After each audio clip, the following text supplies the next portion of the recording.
1990 के दशक में प्रभाकरण द्वारा राजीव गांधी की हत्या की योजना को लेकर कुछ साजिशें सामने आईं। उन विद्रोहियों की हिंसा को रोकने के लिए श्रीलंकाई सरकार ने तमिल उग्रवादी संगठन के खिलाफ श्रीलंकाई सेना को तैनात किया। जांच के दौरान जिन लोगों को गिरफ्तार किया गया, वे सभी लिबरेशन टाइगर्स ऑफ तमिल इलम के सदस्य पाए गए।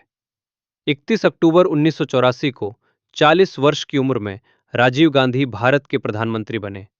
वे भारत के सबसे युवा प्रधानमंत्री थे और उन्हें सूचना प्रौद्योगिकी का जनक माना जाता है। उनके दादा स्वतंत्र भारत के पहले प्रधानमंत्री थे और उनकी मां भारत की पहली और एकमात्र महिला प्रधानमंत्री थीं। 40 वर्ष की उम्र में राजीव गांधी भारत के युवा प्रधानमंत्री बने। अपनी मां इंदिरा गांधी की हत्या के बाद जब राजीव गांधी 46 वर्ष के थे, तब उन पर दूसरी बार हत्या का हमला किया गया। यह हमला लिबरेशन टाइगर्स के प्रमुख प्रभाकरण के नेतृत्व में किया गया। इस बम विस्फोट वाली हत्या को रिकॉर्ड करने के लिए एलटीटीई ने हरि बाबू नाम के एक फोटोग्राफर को नियुक्त किया था। 7 मई 1991 को प्रधानमंत्री वीपी सिंह के समय इसी तरह की माला पहनाने की घटना को एलटीटीई द्वारा रिकॉर्ड किया गया। इस हत्या के मामले में 7 लोगों को गिरफ्तार किया गया और हत्या की कड़ी साबित हुई। कुछ लोगों को मौत की सजा सुनाई गई, लेकिन किसी को भी फांसी नहीं दी गई। इसके विपरीत सोनिया गांधी ने मौत की सजा को उम्र कैद में बदलने का अनुरोध किया। राजीव गांधी फिरोज गांधी और इंदिरा गांधी के पहले पुत्र थे। उन्होंने अपनी पढ़ाई दून स्कूल और कैम्ब्रिज विश्वविद्यालय से पूरी की। राजनीति में रुचि न रखने वाले राजीव गांधी ने अपने करियर की शुरुआत इंडियन एयरलाइंस के कमर्शियल पायलट के रूप में की। 1980 में जब उनके छोटे भाई की एक विमान दुर्घटना में मृत्यु हो गई, तब उनकी मां, जो उस समय प्रधानमंत्री थीं, ने राजीव गांधी को कांग्रेस में आने के लिए कहा ताकि वे उनकी मदद कर सकें। 31 अक्टूबर 1984 को सिख अंगरक्षकों द्वारा इंदिरा गांधी की हत्या के बाद अचानक पैदा हुए नेतृत्व के खालीपन को भरने के लिए राजीव गांधी भारत के प्रधानमंत्री बने। उन्होंने शपथ लेते हुए कहा कि वे प्रधानमंत्री के रूप में अपने कर्तव्यों का ईमानदारी और निष्ठा से निर्वहन करेंगे। इसके एक महीने बाद यानी दिसंबर 1984 में हुए आम चुनाव में राजीव गांधी के क्रांतिकारी अभियानों के कारण कांग्रेस ने 508 में से 401 सीटें जीतकर भारी बहुमत हासिल किया। ये भारतीय संसदीय इतिहास का सबसे बड़ा बहुमत था। प्रधानमंत्री बनने के बाद राजीव गांधी ने कई बड़े और क्रांतिकारी बदलाव किए। उन्होंने मतदान की आयु सीमा घटाकर 18 वर्ष कर दी, जिससे युवाओं की लोकतंत्र में भागीदारी बढ़ी। दीर्घकालिक आयात निर्यात नीति लागू की गई, सार्वभौमिक टीकाकरण कार्यक्रम शुरू किया गया और कंप्यूटरीकरण तथा दूरसंचार क्रांति लाई गई। जनता के समर्थन से प्रधानमंत्री बने राजीव गांधी 1991 के अगले आम चुनाव के लिए तैयार हुए। इस बार वे सीधे लोगों से मिलना चाहते थे और कांग्रेस की राजनीतिक नीतियों को समझाना चाहते थे। इसलिए वे घर घर जाकर कांग्रेस उम्मीदवारों के समर्थन में प्रचार करने लगे। तमिलनाडु आए राजीव गांधी श्री पेरम्बदूर में प्रचार के लिए पहुंचे। वहीं उनका आखिरी चुनावी अभियान साबित हुआ। यहीं एक आत्मघाती बम हमले में उनकी हत्या कर दी गई। ये भारतीय राजनीतिक इतिहास का सबसे भयावह हमला था। राजीव गांधी के तमिलनाडु आने से पहले ही उस समय के तमिलनाडु के राज्यपाल भीष्म नारायण सिंह ने चेतावनी दी थी कि तमिलनाडु में राजीव गांधी की जान को खतरा है। लेकिन इस चेतावनी पर ध्यान दिए बिना राजीव गांधी तमिलनाडु गए और वहीं उनकी हत्या कर दी गई। जेएस वर्मा आयोग के अनुसार पर्याप्त सुरक्षा व्यवस्था के बावजूद भारत के पूर्व प्रधानमंत्री राजीव गांधी की तमिलनाडु में हत्या होना कई तरह के आरोपों का कारण बना। तो राज्यपाल भीष्म नारायण सिंह ने ऐसी चेतावनी क्यों दी थी? राजीव गांधी की हत्या करने वाले आत्मघाती दस्ते के पीछे कौन था? उन्हें किसने प्रशिक्षित किया? एलटीटीई ने इस हमले की योजना कैसे बनाई? इन सभी सवालों के जवाब इस वीडियो में मिलेंगे। आइए गहराई से समझते हैं। प्रचार के लिए राजीव गांधी 21 मई 1991 को तमिलनाडु पहुंचे। उसी दिन सुबह उन्होंने विशाखापत्तनम में प्रचार समाप्त किया और फिर श्री पेरम्बदूर के लिए रवाना हुए। वे रात लगभग 10 बजे वहां पहुंचे। राजीव गांधी का स्वागत करने के लिए कई लोग मौजूद थे। वरिष्ठ कांग्रेस नेता जीके मूपनार और जयंती नटराजन उनसे पहले मंच पर पहुंच चुके थे। ये श्री पेरम्बदूर के खुले मैदान का प्रवेश क्षेत्र था। राजीव गांधी मंच की ओर बढ़ने लगे। लोग फूल बरसा रहे थे। कुछ लोग गुलदस्ते, शॉल और मालाएं भेंट कर रहे थे। राजीव गांधी सभी को स्वीकार कर रहे थे, बुजुर्गों से हाथ मिला रहे थे और समर्थन ले रहे थे। इसी दौरान चश्मा लगाए एक युवा महिला राजीव गांधी को माला पहनाने के लिए आगे बढ़ी। महिला police sub inspector Anusuiya Daisy Ernest ने उसे रोकने की कोशिश की, लेकिन राजीव गांधी ने उसे जाने देने को कहा। समय था रात 10:10। मुस्कुराती हुई उस महिला ने चंदन की माला राजीव गांधी को पहनाई और सम्मान दिखाने के लिए उनके पैरों को छुआ। राजीव गांधी झुककर अभिवादन कर रहे थे और उनके अंगरक्षक भीड़ को नियंत्रित कर रहे थे। उसी क्षण झुकी हुई उस महिला ने अचानक एक जोरदार विस्फोट कर दिया। धमाका। पल भर में कई लोग मारे गए। राजीव गांधी उसी स्थान पर खड़े थे। चारों ओर आग और धुएं का गुबार छा गया। तमिलनाडु पुलिस और राजीव गांधी के अंगरक्षक ये समझने की कोशिश कर रहे थे कि क्या हुआ है। जले हुए चेहरों और खून से सने लोगों को धुएं के बीच भागते देखा गया। घबराए हुए सुरक्षा गार्ड और जीके मूपनार भी उस ओर दौड़े और कई शवों को कुचला हुआ देखा। शवों के बीच मूपनार को एक गुलाबी रंग की टांग दिखाई दी और वे चिल्लाए, राजीव! हाँ, वही राजीव थे। राजीव गांधी के पैरों में गिरकर माला पहनाने वाली युवती एक आत्मघाती हमलावर थी। उसका नाम थेनमोजी राजरत्नम, जिसे धनु के नाम से भी जाना जाता है। उसने राजीव गांधी के पास झुकते समय उनके शरीर के पास छिपाए गए लगभग 700 ग्राम विस्फोटक को उड़ा दिया। ये C4RDX एक बेहद शक्तिशाली प्लास्टिक विस्फोटक था, जिसमें अधिकतम क्षति पहुंचाने के लिए हजारों छोटे छोटे धातु के टुकड़े मिलाए गए थे। ये पूरी घटना पलक झपकते ही घटित हो गई। LTTE द्वारा नियुक्त फोटोग्राफर हरि बाबू ने इस पूरे हमले को कैमरे में कैद किया। इस विस्फोट में राजीव गांधी के साथ कुल 17 लोगों की मौत हुई, जिनमें हरि बाबू, तमिलनाडु विधान परिषद के पूर्व सदस्य मुनुस्वामी, महिला कांग्रेस कार्यकर्ता लता कन्नन, उनकी बेटी कोकिला वानी, महिला कांग्रेस नेता संतनी बेगम, 17 वर्षीय कॉलेज छात्रा Saroja Devi, Daryl Jude Peters, Rajiv Gandhi के निजी सुरक्षा अधिकारी Pradeep G Gupta, SP Mohammed Iqbal, inspector Rajguru, inspector Edward Joseph, constable Murugan, Dharman, Chandra, black cat commander Ravichandran और स्वयं धनु शामिल थे। हालांकि हरि बाबू की मौत हो गई थी, लेकिन उनका कैमरा सुरक्षित रहा। उसी कैमरे से मिली तस्वीरें जांच एजेंसियों के लिए बेहद अहम सबूत बनी। फॉरेंसिक टीम ने विस्फोट स्थल से मिले अवशेषों को तमिलनाडु फॉरेंसिक साइंस लेबोरेटरी भेजा। फॉरेंसिक लैब के निदेशक चंद्रशेखरन ने साक्ष्यों का विश्लेषण कर CBI की विशेष जांच टीम को कुछ महत्वपूर्ण जानकारियां दी। इन्हीं सबूतों के आधार पर IPS डॉक्टर कार्तिकेयन के नेतृत्व में जांच शुरू हुई। जांच में यह सामने आया कि इस हमले का मास्टरमाइंड ओट्टाकन शिवराजन था। उसके सहयोगी रविचंद्रन और अन्य सदस्य बेंगलुरु के एक सुरक्षित ठिकाने में छिपे थे। 18 अगस्त 1991 को पुलिस ने बेंगलुरु के कोननकुंटे इलाके में एक घर को घेर लिया, लेकिन गिरफ्तारी से पहले ही वहां मौजूद 7 लोगों ने आत्महत्या कर ली। शिवराजन ने खुद को गोली मार ली, जबकि शुभा और अन्य 5 लोगों ने साइनाइड खा लिया। शिवराजन की डायरी से पता चला कि RDX के लिए उसने 1.5 करोड़ रुपए चुकाए थे, लेकिन यह पता नहीं चल सका कि यह रकम किसे दी गई। ये भी सामने आया कि इस्तेमाल किया गया RDX केवल सैन्य बलों के पास ही उपलब्ध होता है। इसके बाद जांच एजेंसियों ने 7 और लोगों को गिरफ्तार किया। इनमें 19 वर्षीय AG पेरारिवलन उर्फ अरिवू, जो इलेक्ट्रॉनिक्स और कम्युनिकेशन में डिप्लोमा धारक था और बम का डिजाइनर था। नलिनी श्रीकर्णन, जो LTTE की सदस्य नहीं थी लेकिन मुरुगन की पत्नी थी। मुरुगन LTTE का बम विशेषज्ञ। संतन, जो निगरानी और भागने की योजना का प्रभारी था। रॉबर्ट पायस, जयकुमार और RP रविचंद्रन शामिल थे। जांच में यह निष्कर्ष निकला कि शिवराजन स्थानीय नेता था, धनु मुख्य आत्मघाती हमलावर थी और शुभा बैकअप बम हमलावर थी।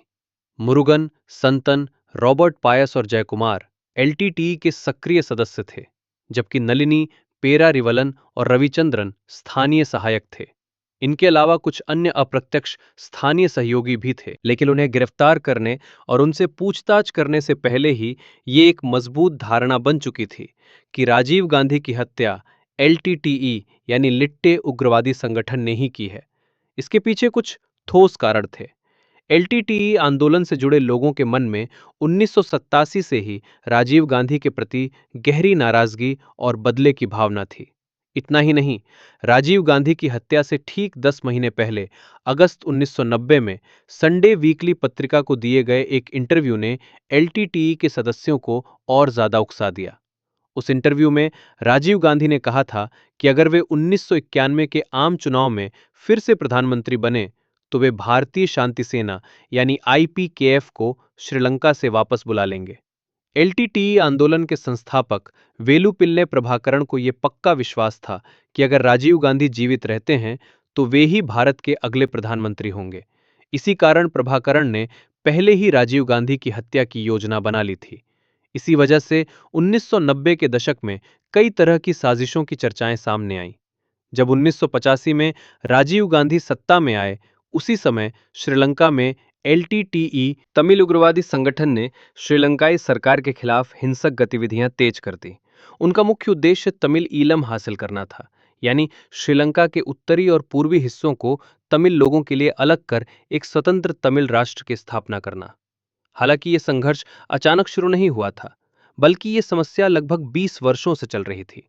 1980 के दशक के बाद, खासकर प्रभाकरण द्वारा एलटीटीई संगठन की स्थापना के बाद, ये संघर्ष और अधिक हिंसक हो गया। एंटन बालसिंघम, तमिल सेल्वन, करुणा जैसे नेता प्रभाकरण के साथ जुड़ गए और एक स्वतंत्र तमिल राष्ट्र के लिए बड़े पैमाने पर संघर्ष शुरू हुआ। विद्रोहियों की हिंसा को रोकने के लिए श्रीलंका सरकार ने तमिल उग्रवादियों के खिलाफ सेना उतार दी। इससे एक भीषण गृहयुद्ध शुरू हो गया, जिसमें बड़ी संख्या में तमिल नागरिक मारे गए। अपने लोगों को इस दमन से बचाने के लिए एलटीटीई ने सशस्त्र संघर्ष शुरू कर दिया। इसी दौरान 29 जुलाई 1987 को भारत के प्रधानमंत्री राजीव गांधी और श्रीलंका के राष्ट्रपति जे.आर. जयवर्धने के बीच भारत श्रीलंका समझौता हुआ। इस समझौते के तहत श्रीलंकाई संविधान में 13वां संशोधन लाया गया और सिंहला के साथ साथ तमिल भाषा को भी आधिकारिक मान्यता दी गई। इस समझौते का सबसे अहम बिंदु ये था कि राजीव गांधी ने श्रीलंका में गृह युद्ध समाप्त करने के लिए भारतीय शांति सेना आईपीकेएफ भेजने पर सहमति दी। इसका मतलब ये हुआ कि भारतीय सेना अब श्रीलंका में तमिल उग्रवादियों के खिलाफ कार्रवाई करेगी। इस फैसले से एलटीटीई बेहद नाराज हो गया। राजीव गांधी द्वारा भेजी गई आईपीकेएफ न केवल एलटीटीई के खिलाफ लड़ी, बल्कि आम तमिल नागरिकों पर भी अत्याचार के आरोप लगे। महिलाओं और बच्चों को परेशान करने की शिकायतें सामने आईं। एलटीटीई ने आईपीकेएफ पर बच्चों को संघर्ष में शामिल करने का आरोप लगाया और मानवाधिकार आयोग में शिकायतें दर्ज कराईं। दोनों पक्षों के बीच हिंसा 1990 के दशक तक चलती रही। अपनी जान बचाने के लिए कई तमिल लोग श्रीलंका छोड़कर भाग गए। तमिलनाडु सरकार ने श्रीलंका से आए तमिल शरणार्थियों को आश्रय दिया। अन्य राज्यों ने इस पर सवाल उठाए और कहा कि तमिलनाडु सरकार और एलटीटीई के बीच सहानुभूति का रिश्ता है। इसी कारण तत्कालीन तमिलनाडु के राज्यपाल भीष्म नारायण सिंह ने चेतावनी दी थी कि अगर राजीव गांधी तमिलनाडु आते हैं तो उनकी जान को खतरा हो सकता है। हालांकि इस बात के कोई ठोस सबूत नहीं थे। 1989 में भारत और श्रीलंका दोनों देशों में राजनीतिक बदलाव हुए। भारत में वीपी सिंह प्रधानमंत्री बने और श्रीलंका में रणसिंघे प्रेमदासा राष्ट्रपति बने। प्रेमदासा ने श्रीलंका में शांति स्थापित करने के लिए आईपीकेएफ को वापस बुलाने का अनुरोध किया। वीपी सिंह सरकार ने यह अनुरोध मान लिया और 1990 में आईपीकेएफ को भारत वापस बुला लिया। लेकिन वीपी सिंह की सरकार राजनीतिक अस्थिरता के कारण गिर गई और 10 नवंबर 1990 को उन्हें प्रधानमंत्री पद से इस्तीफा देना पड़ा। अगले ही महीने दिसंबर 1990 में आम चुनावों की घोषणा हुई। उसी समय राजीव गांधी ने संडे वीकली को इंटरव्यू देते हुए कहा कि वे आईपीकेएफ को श्रीलंका से वापस भेजेंगे। इस बयान से एलटीटीई भड़क गया और उसने तय कर लिया कि 1991 के चुनाव में राजीव गांधी को प्रधानमंत्री बनने से पहले ही खत्म कर दिया जाए। इसके लिए उन्होंने आत्मघाती बम हमले की योजना बनाई। इस हमले के पीछे एलटीटीई की बेहद सुनियोजित रणनीति थी। एलटीटीई नेतृत्व ने बेबी सुब्रमण्यम, मुरुगन, मुथराजा और शिवराजन को हत्या की योजना तैयार करने का जिम्मा सौंपा। चारों को अलग अलग जिम्मेदारियां दी गईं। बेबी सुब्रमण्यम को सुरक्षित ठिकाने और लॉजिस्टिक सहायता का काम मिला। मुथराजा को संचार और वित्तीय व्यवस्था सौंपी गई। मुरुगन को विस्फोटक जुटाने और हमलावरों को प्रशिक्षित करने की जिम्मेदारी दी गई। शिवराजन को हत्या को अंजाम देने की जिम्मेदारी मिली। सबसे पहले बेबी सुब्रमण्यम और मुथराजा चेन्नई आए और स्थानीय व्यवस्थाएं की। यहीं उन्होंने फोटोग्राफर हरिबाबू को भी शामिल किया। इसके बाद वे वापस श्रीलंका लौट गए। हमलावरों को जाफना के एलटीटीई शिविरों में कड़ा प्रशिक्षण दिया गया। प्रशिक्षण के अंत में शिवराजन ने दो आत्मघाती हमलावर चुने, धनु और शुभा। धनु मुख्य हमलावर थी और शुभा बैकअप थी। उन्हें सिखाया गया कि बम कैसे संभालना है, कैसे विस्फोट करना है।